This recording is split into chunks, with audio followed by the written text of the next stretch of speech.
ये जो बातें बनाते हैं लोग, हमसे भजन नहीं खो कि आप अपनी शैया पर इतने समय ही जाएंगे।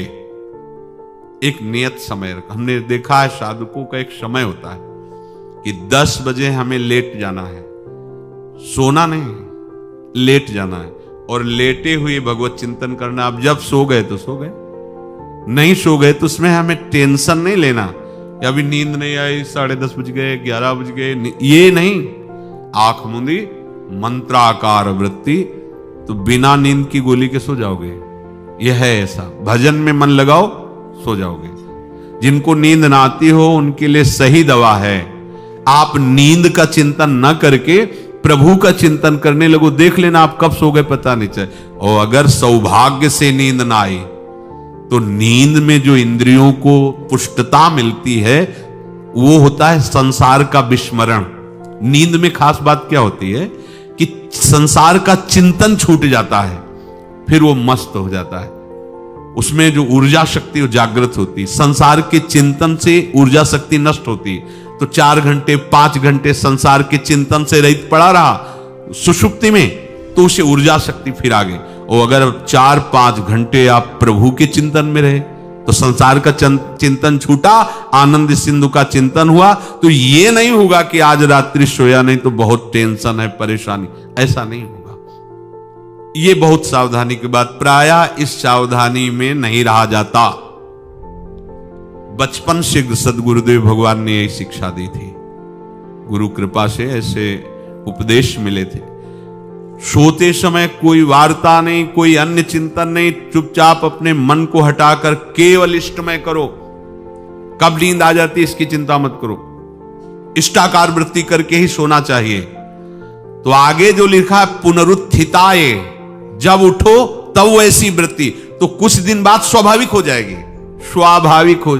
अपने तो इतना तक देखा है कि जैसे आधा पद में होश रहा और निद्रा आ गई, तो जब चेतना आई तो उसी पंक्ति से, जहां से होश गायब हुआ था उसी पंक्ति से जागरण प्रारंभ हुआ। ऐसा ही जब ऑपरेशन के समय बेहोश किया गया था तो उनसे कहा था हमें बता देना कुछ मिनट पे, तो उनका हाँ लगाने वाले इंजेक्शन और कुछ ही सेकंड में इसका सरम, बस। तो जो पद चलाया था, जब होश आया था तो वही पद चल रहा था, मतलब बेहोशी में वो पद अपना अधिकार किए हुए था। ऐसे नींद भी तुम्हारी भजन हो जाएगी, समाधि हो जाएगी, यदि आप सोते समय प्रभु का चिंतन करेंगे। बहुत ही सावधानी की बात है।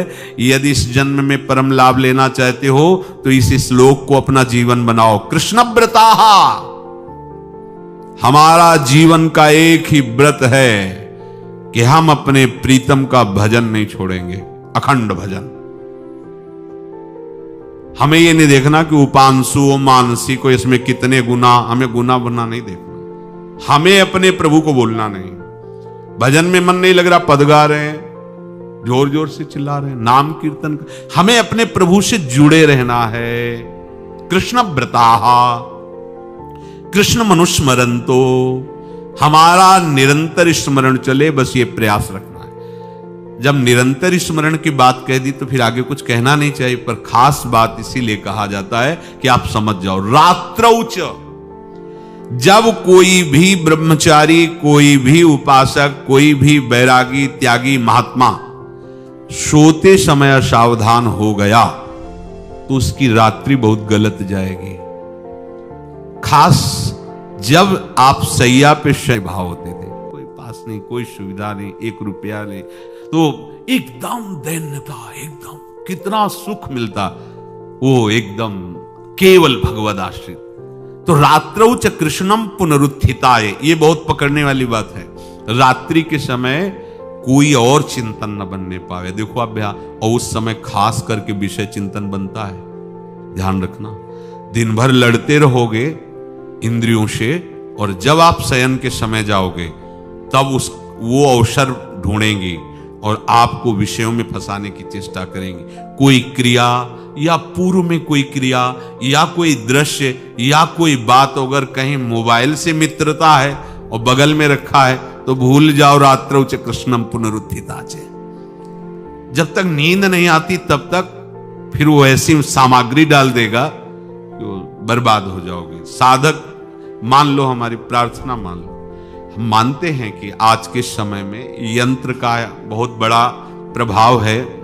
अब यंत्र का प्रभाव देख लीजिए, यही छाती पे मोबाइल होगा, यही धड़कन के साथ वो घंटी बजे और कुछ नहीं। ऐसा भगवान का खेल रचा है।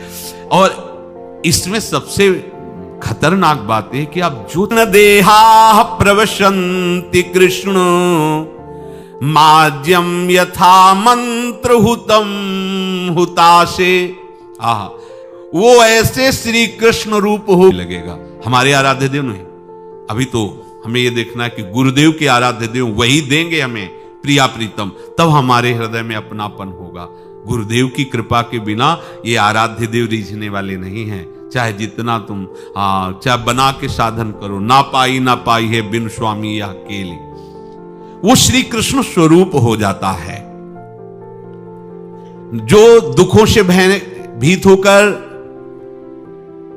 नरक से बचने के लिए, संसार रूपी समुद्र से बचने के लिए, भयंकर विकारों की ज्वाला से बचने के लिए जिनका आश्रय ले लेता है तो सब बच जाता है। ऐसे श्री कृष्ण को नमस्कार करता हूं।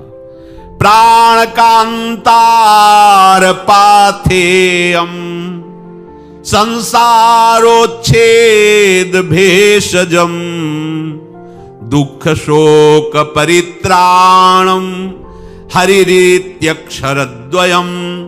हरि, ये दो अक्षर दुर्गम पथ में संकट के समान, प्राणों के लिए राह खर्च के समान। अर्थात संसार की राह में चलते हुए भी आपको कभी दुख नहीं भोगना पड़ेगा यदि आप हरि हरि हरि ऐसा उच्चारण करोगे। प्रभु श्री कृष्ण।